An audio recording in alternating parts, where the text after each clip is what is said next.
444 metre দৈর্ঘ্যের একটি ব্রিজকে অতিক্রম করতে একটি গাড়ির কতটুকু দূরত্ব অতিক্রম করতে হবে? 444 মিটার নাকি তার চেয়েও বেশি?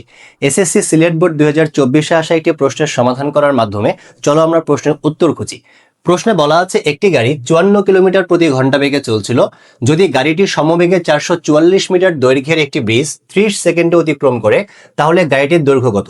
দেখো এখানে এবি হচ্ছে আমাদের ব্রিজ, যার দৈর্ঘ্যকে আমরা এল সমান 444 মিটার ধরে নিয়েছি।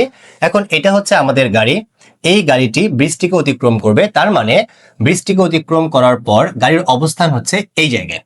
ব্রিজকে অতিক্রম করা মানে হচ্ছে গাড়িটিকে তার পুরো শরীর সহ ব্রিজের বাইরে চলে যেতে হবে। ওকে ফাইন, চলো আমরা দেখি এই প্রশ্নে কি কি দেয়া আছে। এখানে গাড়িটির সমবেগ বলা আছে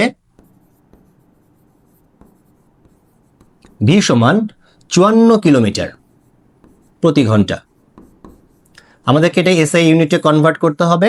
সো কিলোমিটারকে মিটার করার জন্য 1000 দ্বারা গুণ করতে হবে, আর আওয়ারকে সেকেন্ড করার জন্য 3600। যদি কাটাকাটি করি, 4 নং 36, 6 নং 54, 2, 5, 3। সো আলটিমেটলি গাড়িটির বেগ ছিল 15 মিটার পার সেকেন্ড, আর গাড়িটির যাত্রাকালীন সময় ছিল টি সমান 30 সেকেন্ড।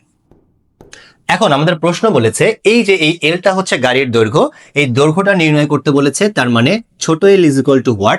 এবং গাড়িটি যেহেতু 30 সেকেন্ড ধরে 15 মিটার পার সেকেন্ড সমবেগে গিয়েছে, সুতরাং গাড়িটি 30 সেকেন্ডে এস দূরত্ব অতিক্রম করেছে, সেই এস এর মানটা কত? এখন চলো আমরা জানি সমবেগে চলমান গাড়ির ক্ষেত্রে S is equal to VT. So এখানে ভির মান হচ্ছে 15 আর টি হচ্ছে 30 সেকেন্ডস। So ultimately 450 metre. এই যে S is equal to 450 metre, এটা ছিল ব্রিজটিকে অতিক্রম করার জন্য 30 সেকেন্ডে গাড়িটির সর্বমোট অতিক্রান্ত দূরত্ব। তার মানে এ পয়েন্ট থেকে শুরু করে বি পয়েন্ট পার করার পর পর্যন্ত এইটুকু ডিস্টেন্সকে আমরা বলতেছি এস।